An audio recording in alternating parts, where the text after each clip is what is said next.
Principle in the field of medicine is always a very difficult topic. Because the first thing you know is principle is supposedly ethics, right? Ethics consultations are never helpful. From my experience, it could potentially be helpful. I'm not going to rule it out. Just like the doctor who never comes in to do consults could potentially be helpful because maybe one time he's right and patient shouldn't have done anything. Anyways, a lot of people have principles, rules of how they do stuff. Less is more. More is more. Someone told me he doesn't do treatment for necrotizing fasciitis unless the patient's going to the OR, because that's the treatment for necrotizing fasciitis. You want to give incomplete or partial treatment, right? Do oncologists have principles? Do they just offer chemo to everybody forever and ever? Do nephrologists have principles? They offered 90-year-old dialysis when they weren't so functional to begin with. People die on their principles. Is it a good thing to have principles? For me, I think it's good to have rules of thumb, ideas, philosophies that have proven correct time and time again. Of course, there's exceptions, and you have to realize that, though. Like, slower is better. I'm an internal medicine doctor. Ramping up meds, whopping patients with meds, oftentimes is a bad thing.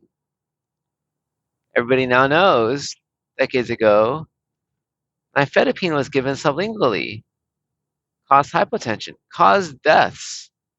Bad thing. I was told short-acting nifedipine shouldn't be used anymore. Some places still have it in the system. Should only be long-acting. But short-acting blood pressure medications, bad thing. Are there times it's necessary? Yes. They're in ICU not on my service. But in general, is the idea of doing stuff slower and more gradually better? I would say yes. Is it true for all cases? No. Some patients need to do something right away. But that's the rarity. And that's why the philosophy is correct, right?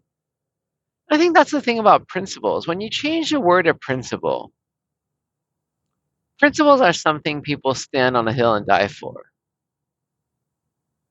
Philosophies, eh, some of us realize that many of us are sort of contradictory. We may believe this and do something differently, and that's quite common nowadays. In fact, I would say that's the norm. But when you say principles, right, people always say it's a matter of principle. That's why you have to argue with the big corporation over $5. It's a matter of principle. But then the thing is, it's not literally $5. It's more like $500. And if we're $5, you would just give it up because it's not worth your time. It's just silly. So then it's not quite a matter of principle, is it?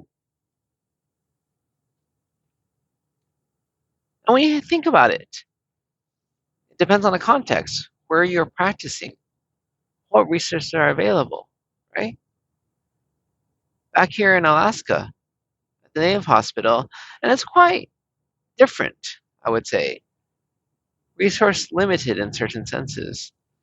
And a patient who wasn't doing so hot and could have done poorly, usually like those people to be more monitored. And here they don't really have any extra beds and they wait till they crump. But as a matter of principle, I don't like people to crump on my service because I'm just a regular hospitalist. ICU is a better place to crump. But is that as a matter of principle or a matter of preference? Does it matter to the patient? I don't think she's going to die. I think they'll catch her if she crumps and they'll take her to surgery and they'll fix it. So where should she be when she crumps? Is it more about making yourself look good? Think about principle, right? Is it your principle To do your own notes in a timely fashion? No. Anyone would say, why is that a principle? Could be a habit. I think that's where it's difficult to come. A strong belief in what's right and wrong. I'm not even sure what role it has in our world anymore. But specifically talking about the medical field, what is the role of that in the medical field?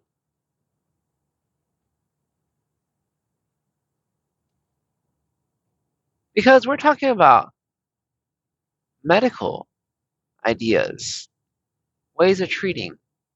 That definitely will change over time because treatment ways are different over time. Medications change, surgeries change, procedures change, knowledge changes. All these things are in flux and changing. And why do you think that the way you did it 100 years ago still applies today? You don't. But in a smaller vein, why do you think that the way you learned it 10 years ago still applies today? 5 years ago? Aren't we learning more and improving? Are we trying to improve and get better at things? If so, where do principles come into play? Is it the principle people who refuse to accept new knowledge? Is it the principle people who refuse to hear exceptions to the rule? Is principled a bad word? I don't know. I don't have a principle about it.